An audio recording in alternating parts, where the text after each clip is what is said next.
السلام علیکم، نجم سیٹھی شو میں خوش آمدید. میں ہوں سید عائشہ ناز، میرے ساتھ موجود ہے نجم سیٹھی صاحب. السلام علیکم. نجم سیٹھی صاحب، آج پروگرام کے سٹارٹ میں جو ٹاپ سٹوری ہے وہ یہ کہ جو پچھلے ہفتے حکومت نہیں کر پا رہی تھی اور 11 نومبر کو بلایا جانے والا مشترکہ اجلاس مؤخر کر دیا گیا تھا، اب حکومت نے وہ طلب کر لیا گیا ہے. ڈیورنگ دیٹ پیریڈ، اس سارے ہفتے کے دوران اگرچہ اسپیکر قومی اسمبلی کو ٹاسک ملا تھا کہ وہ اپوزیشن کے ساتھ مشاورت کریں، لیکن سارا ہوم ورک کیسے کیا گیا یہ تو آپ ہی بتائیں گے. پہلے ہم سنواتے ہیں کہ وزیر اعظم کیا کہہ رہے ہیں یا ان کے مشیر برائے پارلیمانی امور بابر اعوان کا کیا کہنا ہے. اسپورٹس پر ہوتا نا، وہ جب قدم رکھتا نا گراؤنڈ میں تو وہ ہمیشہ سمجھتا وہ جیتے گا. Thank you sir.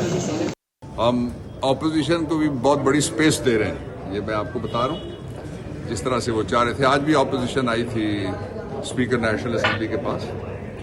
اور دوسرا یہ ہے کہ کل 56 نکاتی ایجنڈا، اس کو لے کے ہم پاکستان کی ہسٹری میں پہلی دفعہ جا رہے ہیں.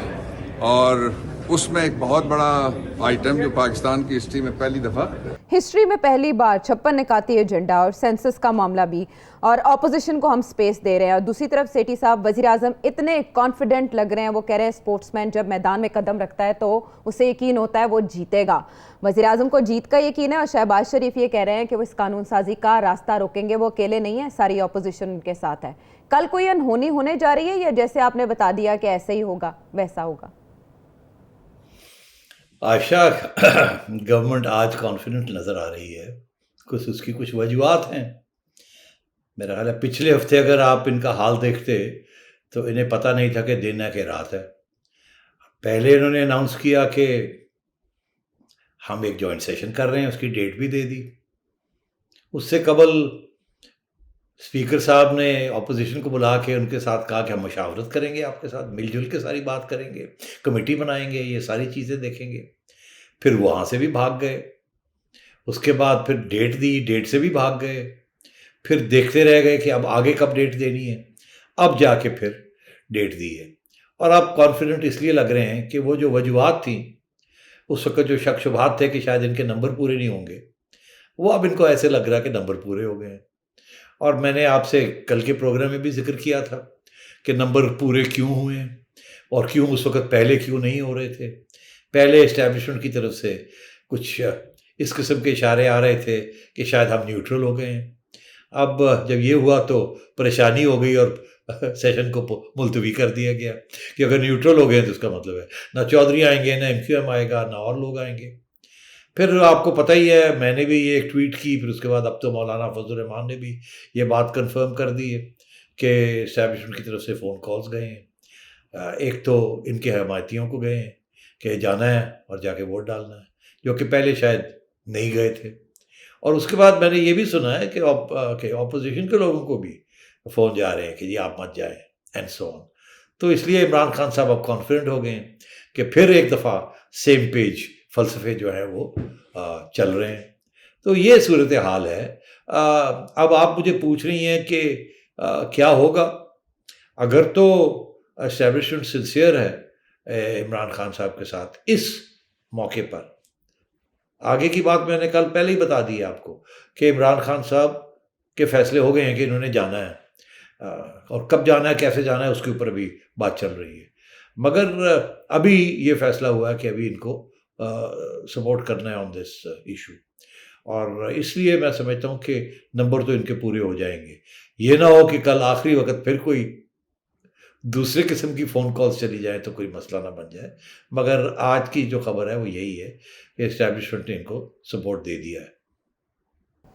اچھا ٹھیک ہے، آخری لمحے کچھ بھی ہو سکتا ہے، انہونی ہو سکتی ہے، یہ آپ چانسز ظاہر کر رہے ہیں. اور یہ بھی ہو سکتا ہے کہ نمبر گورنمنٹ کے پورے ہو جائیں. وجہ آپ نے ہمیں کل بتا دی تھی، کل کے شو میں. مولانا صاحب جن کا آپ نے تذکرہ کیا، ذرا سنواتے ہیں کہ انہوں نے کیا باتیں کی، اس کے بعد میں آپ سے جانوں گی کہ ان مطلب کیا ہے، وہ کیا کہنا چاہ رہے ہیں. آخر ضرورت کیا ہے کہ یہ سب کچھ 19 نومبر سے پہلے کرنا ہے؟ نہ 19 نومبر کو اور نہ 19 نومبر کے بعد. اس سارے معاملے کو مشکوک بناتا ہے کہ شاید سیاسی اداروں یا ان کی کسی شخصیت کے ساتھ کمٹمنٹ کی بنیاد پر یہ سب کچھ ہو رہا ہے. یہ پاکستان کی جمہوری اور پارلیمانی کردار پر ایک بدنما داغ ہے. سیٹھی صاحب کیا ضرورت ہے کہ 19 نومبر کو بھی نہیں ہو سکتا, اس کے بعد بھی نہیں ہو سکتا, بہت جلدی میں یہ قانون سازی کرانا ضروری ہے؟ مولانا صاحب کے سوال کا جواب دے دیں آپ. اس کا جواب میں نے کل کے پروگرام میں دیا تھا, مگر آپ بھی تو بات نہیں چھوڑتی نا, پھر پیچھے پڑ جاتی ہیں. پھر دے دیتا ہوں. 19 تاریخ کو 20 تاریخ کو general Faiz D G I S I کی تبدیلی ہے, وہ جا رہے ہیں 11 کور اور نئے ڈی جی آئی ایس آئی آ رہے ہیں. عمران خان صاحب نے مہلت مانگی تھی 3 ماہ سے. جنرل باجوہ کہہ رہے ہیں ان کو کہ ہم نے یہ تبدیلی کرنی ہے, جنرل فیض کو کور دینی ہے اور ہم نے یہاں نئے شخص کو لانا ہے. اور عمران خان صاحب کسی نہ کسی ایکسکیوز کے اوپر اس کو پوسٹ پون کرتے رہے. آخری پوسٹ پونمنٹ یہ تھی کہ جی ٹھیک ہے اناؤنس کر دیتے ہیں, مگر ڈیٹ دے دیتے ہیں ٹرانسفر کی, وہ 20 کو. تو اس لیے اب یہ اس کی اہمیت ہے. ان کا خیال ہے عمران خان صاحب کا کہ جب تک جنرل فیض ہے وہاں, جنہوں نے اب اسٹیبلش ہو چکا ہے کہ انہوں نے بہت مدد کی ہے حکومت کی, اور لانے میں بھی اور کھڑا کرنے میں بھی اور سروائیو کرنے میں بھی, اور ان کا یہ خیال ہے عمران خان صاحب کا کہ جب تک جنرل فیض ہے یہاں تو یہ نمبر شمبر گیم جو ہے نا ہم پوری کر لیں گے. اس کے بعد پتہ نہیں اگلے جو ڈی جی آتے ہیں وہ ان کے کیا رویہ ہوتا ہے, کیا وہ اسی طریقے کے ساتھ سیم پیج پہ کھڑے ہوں گے, نہیں کھڑے ہوں گے, شاید وہ کسی اور جگہ پہ فوکس کریں اینڈ سو آن.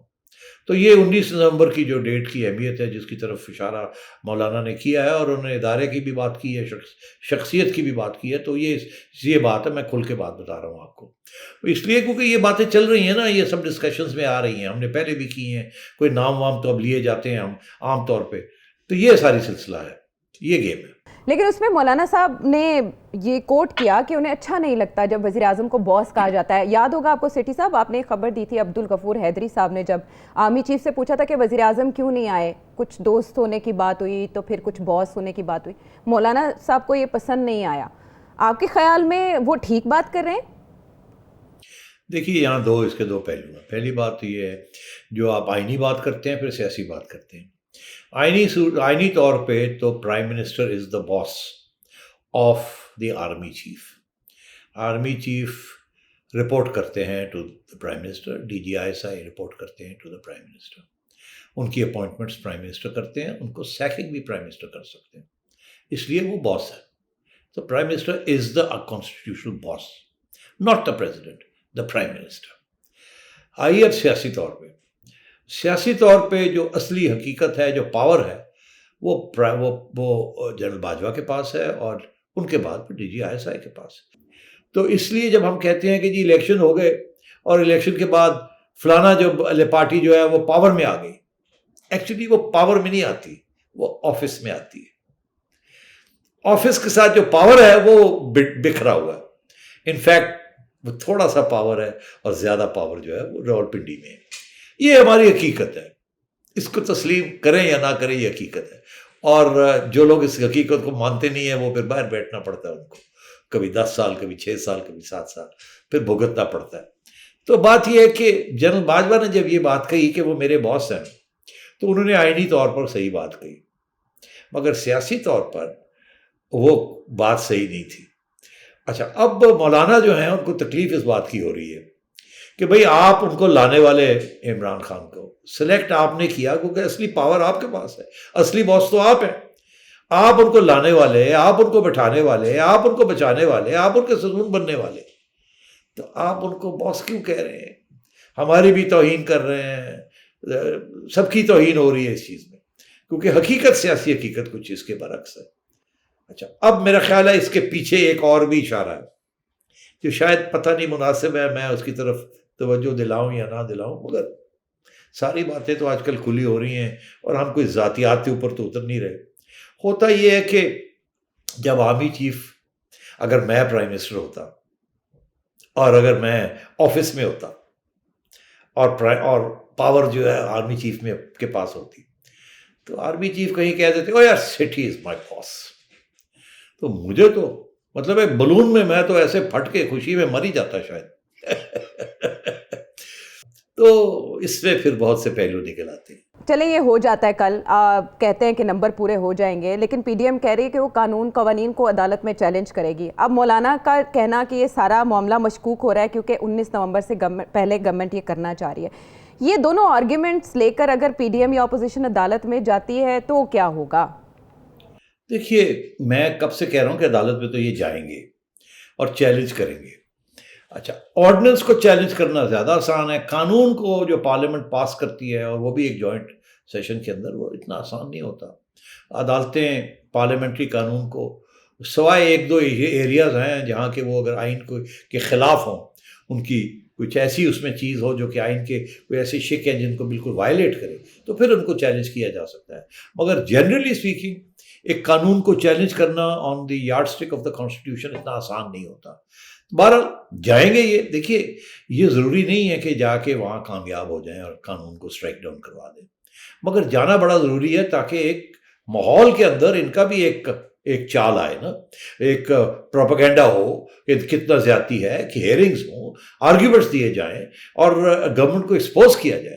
وہ اور بات ہے کہ آخر میں آ کے قانون کے تقاضے کے اوپر عدالت کہہ دے کہ سوری ہم نہیں آپ کی بات مانتے، یہ پارلیمنٹ نے پاس کیا، ہم پارلیمنٹ کو نہیں چیلنج کرتے، وہ اور بات ہے. مگر اس کے دوران بہت سی باتیں نکلیں گی نا کہ انہوں نے یہ کیا، اس کے ساتھ یہ ہو رہا ہے، اس کے ساتھ یہ ہو رہا ہے.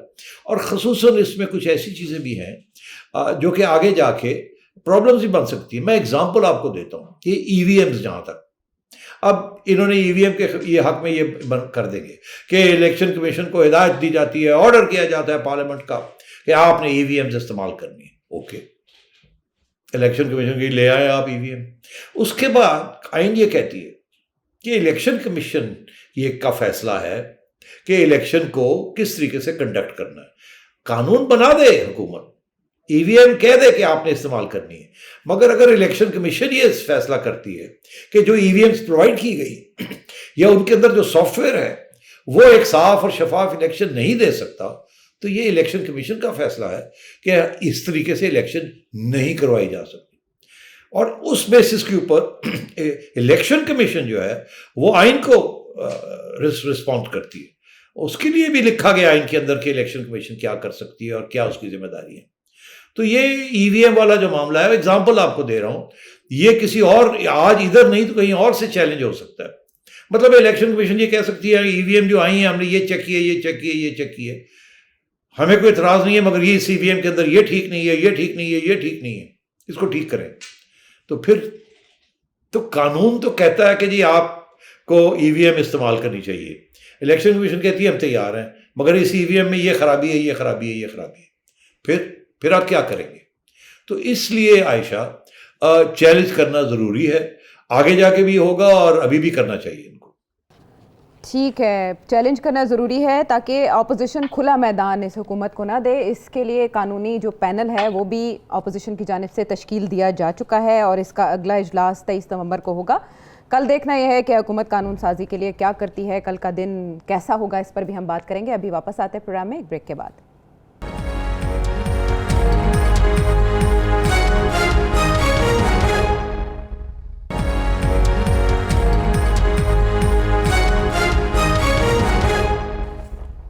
ویلکم بیک ٹو دا شو. اور اب ایک اور بہت اہم معاملہ، یہ توہین عدالت کا معاملہ ہے اور اس کی کارروائی آج ہوئی اسلام آباد ہائی کورٹ میں. اگرچہ یہ خبر دا نیوز میں چھپی تھی لیکن اس پر عدالت نے توہین عدالت کی کارروائی کرنے کا فیصلہ کیا ہے اور اس کے لیے طلب کیا گیا جن شخصیات کو آج وہاں آرگیومنٹس کیا ہوئے. سیٹھی صاحب میں چاہتی ہوں کہ میں کچھ بتاؤں کہ آج چیف جسٹس اسلام آباد ہائی کورٹ کی جانب سے سوالات کیا اٹھائے گئے اور کیا پوچھا گیا ان رپورٹر صاحب سے جنہوں نے یہ خبر پبلش کی. آپ کی اجازت سے اگر میں سوالات سامنے رکھوں.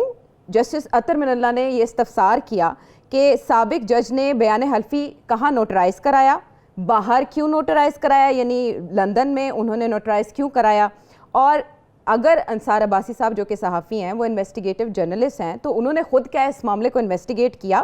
پھر انہوں نے یہ بھی بتایا خود کہ جب یہ کیس مقرر ہوا تھا تو جسٹس عامر فاروق اور وہ یعنی کہ اطہر من اللہ صاحب پاکستان میں نہیں تھے.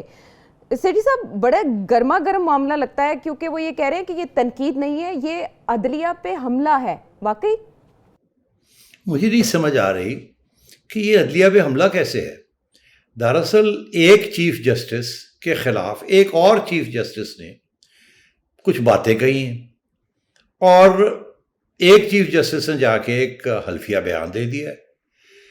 تو یہ دو ex chief justices Baltistan versus Pakistan کے بیان آ گئے اور ایک رپورٹر کا یہ کام ہے کہ اگر اتنی بڑی کوئی چیز ہو، یہ چھوٹی سی چیز نہیں ہے کہ عائشہ اور نجم سیٹھی کچھ بات کہہ رہے ہیں اور عائشہ نے کوئی حلفیہ بیان دے دیا، ایسی بات نہیں ہے. یہ تو بہت بڑے پیمانے پہ یہ بات ہوئی ہے اور بہت بڑے بڑے لوگ انوالوڈ ہیں جن کے کردار اور جن کے سیاسی رولز کے اوپر پہلے بھی بڑے تبصرے ہوتے رہے ہیں. اور جو یہ اہم بات ہے یہ، اور یہ ایک عدالت کے آگے آ کے ایک نوٹری پبلک جو جس کی حیثیت یہ لنڈن کا نوٹری پبلک ہے، وہاں نیب والوں نے بھی آ کے وہاں سے ان سے نوٹری پبلک سے اوتھینٹیکیشن کی ہے، نواز شریف نے کی ہے، انہوں نے کی ہے، اور لوگ آتے ہیں یہاں کرواتے ہیں.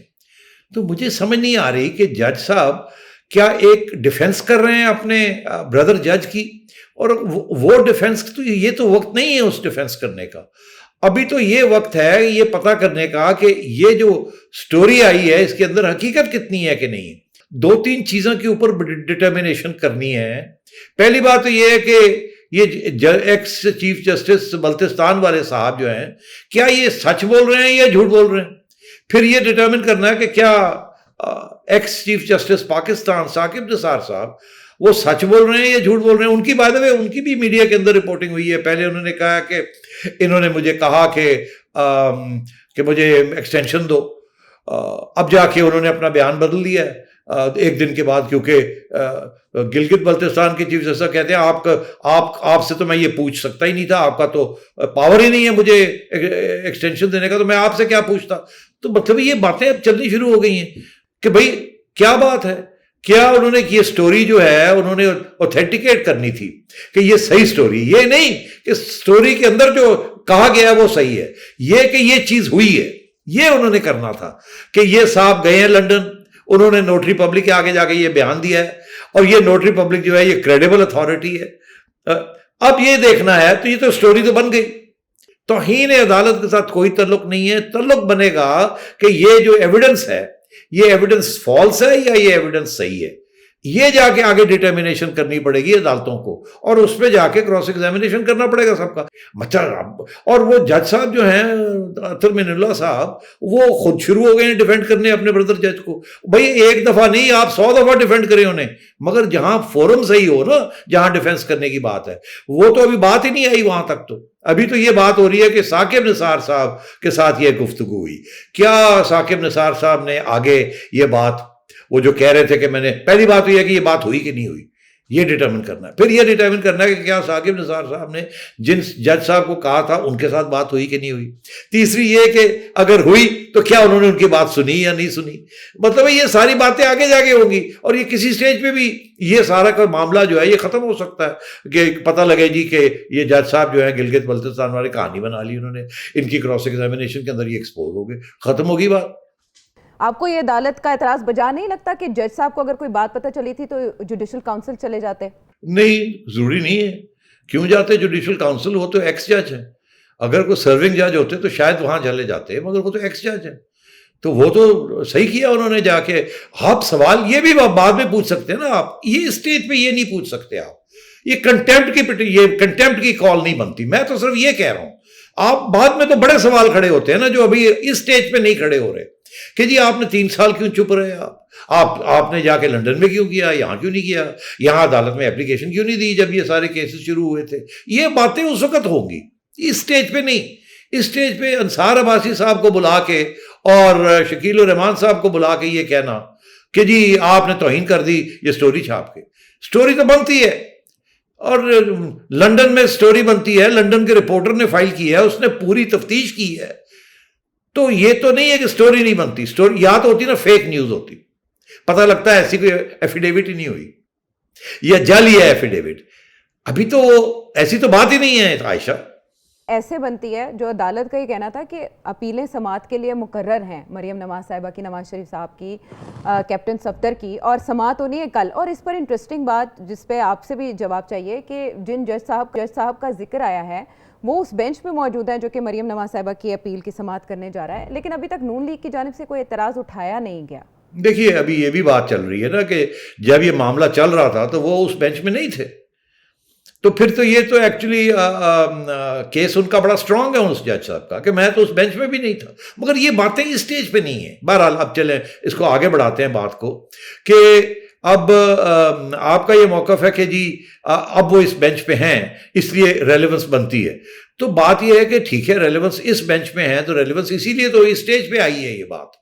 دیکھیے اس وقت تو یہ اس بینچ پہ نہیں تھے, اس وقت تو یہ ان کا اثر رسوخ ہو سکتا تھا جس کی طرف اشارہ ہے ایکس جج صاحب کا, زین صاحب کا. تو مگر یہ ساری باتیں کراس ایگزامینیشن میں نکلتی ہیں, وہاں یہ پروو کیا جاتا ہے. تو اب یہ ہے کہ یہ اب دیکھنا یہ ہے کہ یہ مریم نواز صاحبہ جو ہیں اور یہ اس ایویڈنس کو لے کے آگے بڑھیں گی کہ نہیں. آپ کو یاد ہوگا وہ جو ایکس جج, وہ جو نیب والے جج سے ارشد ملک صاحب میرا خیال ہے ان کا نام تھا, ان کے بارے میں بھی انہوں نے بھی جب اس قسم پہ انکشاف کی ہے تو انہوں نے پٹیشن کی, اس کے اندر اپنی امینڈمنٹ کی کہ جی ان کو بلایا جائے, یہ کیا جائے, وہ کیا جائے. تو یہاں بھی کسی سٹیج پہ یہ کر سکتے ہیں. مگر ہوا یہ ہے کہ وہ ساری سلسلے کو اطہر من اللہ صاحب نے یہ کنٹیمپٹ پٹیشن میں وہ ادھر تو اب جا ہی نہیں کوئی سکتا. اب یہ جو شروع ہو گئی ہے, اب اس کا پہلے یہ ختم ہوگی تو پھر وہاں جا کے بات بنے گی نا. ٹھیک ہے سیٹھی صاحب کا یہ کہنا ہے کہ یہ سارا سے اب دیکھنا یہ ہے کہ کنٹیمپٹ کی کارروائی کے بعد یہ اگلی سٹیج پر کیسے پہنچتا ہے, کیونکہ جو سامنے آیا تھا بیان حلفی اس کی انویسٹیگیشن ضروری ہے, اس پر بات کرنا ضروری ہے کہ وہ سچا ہے یا جھوٹا. ہم واپس آتے ہیں ایک بریک کے بعد.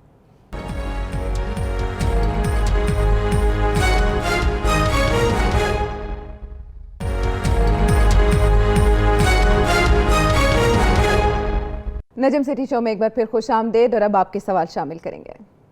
السلام علیکم. میرا سیٹھی صاحب سے سوال یہ ہے کہ پاکستان میں ہم ڈیجیٹلی اکانومی کو اوپر کھڑا کرنے کی کوشش کیوں نہیں کر رہے؟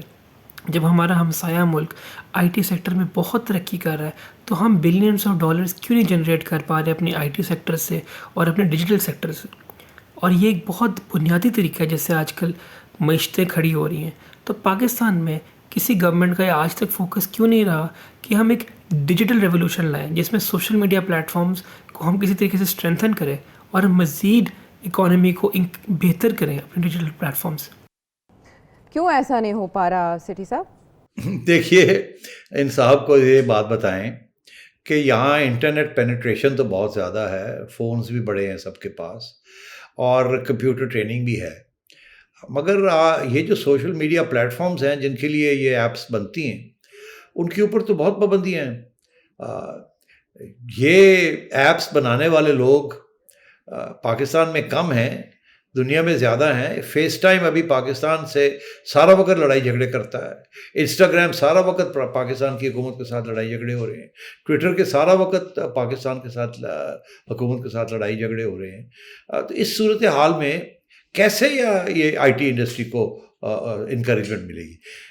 مگر بات آپ کی بالکل صحیح ہے کہ ادھر ہم ایکسپورٹس کی بات کرتے ہیں, cotton exports, cement exports, auto mobile imports وغیرہ, اسپیئر پارٹس اینڈ سو آن. بات یہ ہے کہ اس وقت ہمارا سارا فوکس مینوفیکچرنگ پہ ہے, but we are not manufacturing social media apps.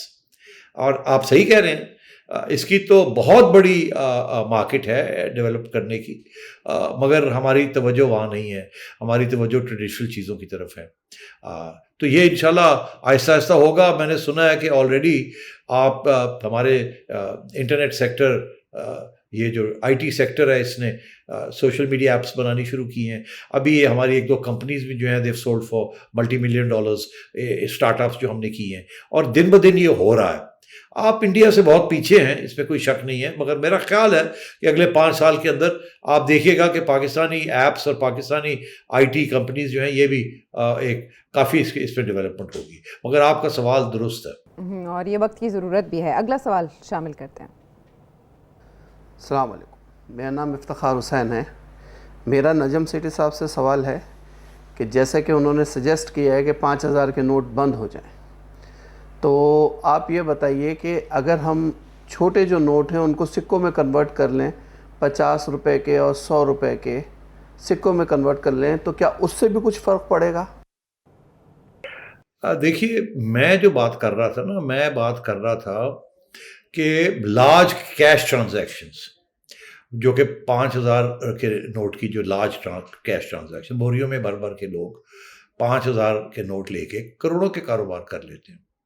اگر 1000 کا نوٹ ہو, اس کے اوپر نہ نوٹ ہو, تو وہ جو ایک بوری ہے وہ پھر 5 بوریاں بنانی پڑیں گی, تو یہ مشکل ہو جاتا ہے اتنے کیش کو رکھنا